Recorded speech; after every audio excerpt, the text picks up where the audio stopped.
Salut tout le monde, c'est Kubix. Aujourd'hui on se retrouve pour une nouvelle vidéo sur Soul Knight. Alors ce jeu c'est quoi? Alors comment vous expliquer? C'est un petit peu comme un MMORPG. On peut dire ça comme ça. Parce qu'en fait, je suis un chevalier. Un chevalier, oui. Un petit chevalier avec des armes. Donc je peux avoir possible une épée, une hache, des armes à feu. Je peux avoir plein de trucs, des mitraillettes. Voilà. Donc c'est le principe du jeu. Et le principe du jeu, c'est avancer. C'est faire avancer dans tous les niveaux. Que faire ça on fait que ça en fait. C'est un jeu à l'infini, je crois.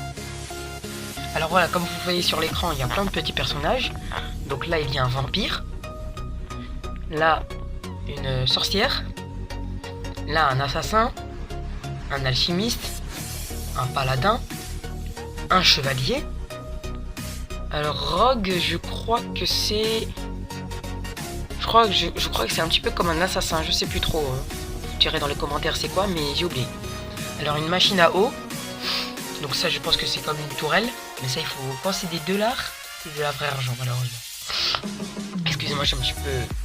Voilà quoi. Voilà, je suis un petit peu bizarre. Donc le seul personnage qu'on peut jouer pour l'instant, c'est le chevalier. Donc comme vous voyez, on peut l'augmenter avec des petites pièces bleues. Ces pièces bleues, comme vous voyez en haut à droite, il est écrit 1417. 1417, c'est le chiffre que je possède. Donc avec cet argent, par exemple, je pourrais peut-être débloquer l'alchimiste pour 5000, l'assassin pour 4000, le rogue, le deuxième assassin, je crois, pour 2000. Ah, bah on va peut-être le débloquer dans cet épisode. La sorcière pour 3000, le vampire pour le vrai argent et le paladin pour le vrai argent. Alors du coup, on va enrôler ce personnage. Dual Wield. En gros, le Dual Wield qui est écrit à droite, c'est que avec l'arme que je posséderai déjà, en appuyant sur mon pouvoir, je pourrai obtenir son double. En gros, une deuxième arme, ce qui peut être très efficace. Et là, sans faire exprès, je viens d'augmenter le chevalier en cliquant sur le bouton. Donc là, je suis super pas content. Voilà, malheureusement, bah désolé. Là, je vous promets que j'ai pas fait exprès. Donc là, je l'ai enrôlé, j'ai un petit pistolet. Hop, hop. Là, je suis super en colère. Si là, ça m'énerve. On allait avoir ce personnage-là. Oh là là, c'est incroyable. Donc là, il y a un petit coffre. Parce que j'avais déjà joué au jeu. Donc il me fallait 1000 points pour débloquer le coffre. Donc à chaque début de partie, on se retrouve ici. Et je pourrais ouvrir ce coffre pour obtenir une arme. Donc là, vous voyez, un assaut rifle. Voilà, donc là, j'ai une arme. Alors en haut à gauche, vous voyez la barre rouge, la barre grise et la barre bleue. La barre rouge, c'est ma vie. La barre grise, c'est mon bouclier. D'abord, mon bouclier, c'est plus fait après ma vie, elle descend. Et la barre bleue, ce sont... Comment on pourrait dire ça? Des munitions, voilà. Donc, mon arme, quand je tire, hop, 179, 78, 177, 76, 75. Voilà. Donc, il faut que j'en trouve dans les niveaux. Ça se trouve facilement. Vous tuez un ennemi, vous en trouvez souvent, voilà, etc. Alors là, go, on y va. Not to the control. Oui, donc le jeu est en anglais. Je vais essayer de vous le traduire, hein. J'ai quelques bases, donc voilà. Comme vous voyez, on est dans un donjon. Alors le chat bleu qui est avec moi, c'est un petit chat. Il m'est offert dès le début du jeu. Il va m'aider. Il combat, par exemple, quand j'ai plus de munitions, lui, il va attaquer. Donc là, comme vous voyez, je peux changer d'arme. Assault rifle, bad pistol. Donc vous voyez, ce pistolet, il est nul. Bad, comme il dit dans son nom. Mon pouvoir, double pistolet. Double rifle, c'est possible après. Ah, donc je me déplace. Alors vous voyez qu'en haut à droite il y a le bouton pause. Juste à côté il y a les pièces, donc j'en ai 0. Et juste en dessous du bouton pause, il y a un petit carré blanc. C'est la zone où je me trouve. Donc là on peut dire que c'est un petit peu la carte du donjon. Là vous voyez c'est grisé, donc c'est un nouvel endroit à explorer. Et voilà, donc là les ennemis, je vais tirer sur eux. Ça va aller viser automatiquement. Je vais tirer. Et puis il va falloir que je les tue tous et que je passe au donjon suivant, ainsi de suite. Allez, c'est parti. Donc comme vous voyez, voilà, je fais des dégâts. Ma barre bleue commence à s'épuiser. Des ennemis arrivent en plus, en force. Alors ces petites caisses, c'est possible parfois qu'il y ait des petits trucs cachés dedans. Par exemple de l'expérience. Donc là vous voyez, écrit clear, j'ai tué tous les monstres dans cette pièce. Et un petit coffre en argent qui est ici. Voilà, donc là j'ai eu de l'argent et des petits points bleus. Donc on va passer à l'étape au-dessus. On change d'arme. Et là il y a un coffre. Oui, donc il y a des salles où il y a juste un coffre et une nouvelle arme. Donc là on a un MP5. On va garder l'assaut rifle. Et on va enlever le pas de pistolet. Donc là vous voyez sur la MP5 il y a des stats. Sur la MP5 il y a des stats. L'épée c'est les dégâts.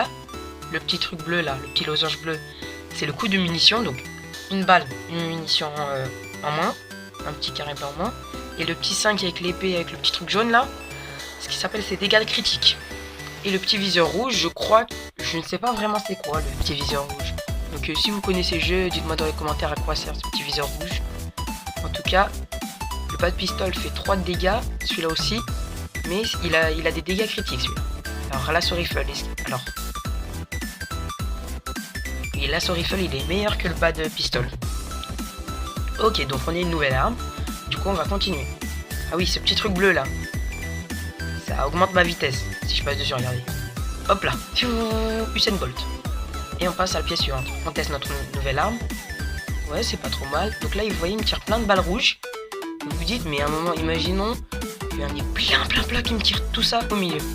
Ben, il y a des armes qui peuvent contrer ceci. Alors, par exemple, il y a l'épée, la hache, la fourche, que j'ai déjà eu auparavant. Et franchement, c'est super bien, puisque si les balles arrivent, vous frappez avec la fourche, la hache ou l'épée, et ça les détruit. Vous êtes protégé. Alors ça, c'est une statue of the night. Ça me donne un bonus, par exemple, là, pour 15 pièces, 15 G. Moi, j'en ai que 7. Donc, on va continuer. Et voilà, on arrive encore dans une autre pièce. Et là, le gros truc violet, là, le gros monstre hyper puissant, c'est un mini-boss, on va dire. Parce que, non, c'est pas vraiment un boss, lui. Hein. Je vous dis direct, c'est pas vraiment un boss. Donc, voilà, lui, c'est le boss. On va l'affronter. Hop, hop, hop, hop. Détruire les caisses. Hop. Oula, il nous a eu. Double assaut rifle. Et on l'a eu. Voilà. On obtient de l'argent et des petites pièces et des petites munitions. Et on continue. Ainsi de suite jusqu'à ce qu'on meure quoi. Parce que je sais pas vraiment, je suis pas arrivé jusqu'au bout. Ah voilà. Please select a power. Alors on peut choisir un pouvoir entre ces trois là. Chance to gain life after killing an enemy. Alors c'est ça me donne plus de chances d'obtenir des points de vie après avoir tué un ennemi. Ça c'est pas mal. Par exemple si on a un point de vie, bim on tue un ennemi, c'est possible qu'on ait un cœur en plus. C'est pas mal. Obtient effectiveness of pets and followers. Ah mais les animaux sont plus puissants je crois. Et ça obtient 2 potions. Oui, tu obtiens 2 potions. Donc on va prendre ça. On va avoir des petits cœurs si on tue un ennemi, peut-être qu'on va avoir de la chance. Et voilà. Mais notre pouvoir d'armes ne change pas, on a toujours 2 armes. C'est juste des petits... Alors comme vous voyez ils ont des armes. Donc lui je crois qu'il a un sniper, peut-être un fusil à pompe, une épée. Et on va y aller. Ah oui il y a des pics. Parfois dans certaines pièces il y a des salles où il y a des petits pièges. Pour eux et pour nous. Donc c'est ça qui est embêtant. Faut les éviter. Mon petit chat il attaque, nous on attaque aussi. Hop hop hop. On sort le MP5. Hop hop hop hop hop. Double MP5. Et on continue. Hop. C'est pas grave si on passe. Bon, comme vous voyez, j'ai subi des dégâts, mais en tuant des ennemis, j'ai récupéré des petits points. Je sais pas si vous avez vu. C'est ça qui est intéressant avec le pouvoir que j'ai eu. Attention, c'est pas tout le temps. Dès que je tue un ennemi, j'ai un cœur. Hein. Non, c'est parfois. C'est pas tout le temps. Ça, c'est sûr. Ça, je vous le dis. Regardez. Hop. J'ai subi un dégât pour vous montrer. Voilà, j'ai subi un dégât. On va voir si j'ai. Non, vous voyez, là, j'ai pas eu. Là, j'ai pas eu. Et là, j'ai pas eu non plus. Là, j'ai pas de chance. Là, tu es ce petit ennemi là. Là, j'ai pas eu non plus. Vous voyez que c'est complètement aléatoire. Hein. Ça se trouve, je me trompe quasiment sur le pouvoir. Je me trompe complètement, mais bon. Je saurais pas vous dire. Et voilà, donc on a nettoyé cette pièce. Le petit coffre en argent qui apparaît ici. Voilà. Donc là, la pièce à gauche ici, vous voyez un petit truc bleu. Comme une petite étoile. C'est la pièce du portail. Voilà, c'est pour prendre le portail. Pour passer au niveau suivant. Mais moi, je vais d'abord explorer. Parce que dans le jeu, c'est bien d'explorer. Imaginons qu'il y a une salle de coffre. Et là, bim, il y a une super arme, une épée, un super truc légendaire carrément. Voilà. Donc on continue, on avance dans la pièce. Je sais pas si j'ai oublié des trucs dans le jeu. Au niveau des boss, ils apparaissent aléatoirement. Faut avoir de la chance, c'est bien. De la chance, parfois non, parfois oui. Parce qu'ils sont puissants. Et ils sont beaucoup de dégâts, mais ils rapportent des bonnes récompenses. Hein. Ils vous rapportent des coffres dorés. C'est ça qui est intéressant avec eux. Donc là, on avance avec notre petit chevalier. Ah oui, le trader. Alors lui, c'est un marchand. Il arrive dans quelques missions, c'est rare. Donc là, pour 20 pièces, on a une potion de vie.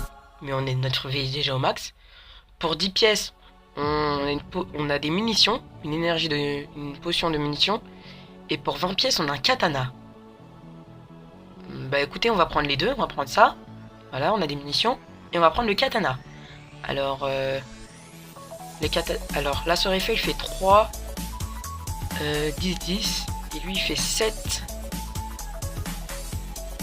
20, 0. Oh, mais la Sœur Eiffel, il est pas mal quand même. Attendez, on va voir le MP5, 7, 20, 3. Oui, on va laisser le MP5 ici. La Sœur Eiffel est encore plus puissant que le MP5. Donc là, par exemple, on a une nouvelle arme que je connaissais pas, le katana. Donc qui va sûrement permettre de nous protéger des balles. Et du coup, je pense qu'on va terminer sur ce niveau. Puisque quand même, ça fait 10 minutes de vidéo. On va terminer sur ce niveau. Et puis, je vous dis... Vous savez quoi? À la prochaine, quoi. Ouais, on va faire ça. Alors, on va tester les nouvelles armes. Hop. Oui, donc ça nous protège des balles. Ça nous protège. Hop, hop, hop, hop, hop, hop, hop, hop, hop. Alors, les barils rouges, ce sont des barils explosifs. Quand on tire dessus, ça explose. Voilà, on a tout terminé. On a récupéré, etc. Et voilà, bah, je vais me mettre près du portail. Donc, je vais me téléporter au portail, puis... On va arrêter la vidéo là. Hein. Allez. Hop, hop, hop, on continue. Portal. Et c'est la fin de cette vidéo. Ciao tout le monde. Peace.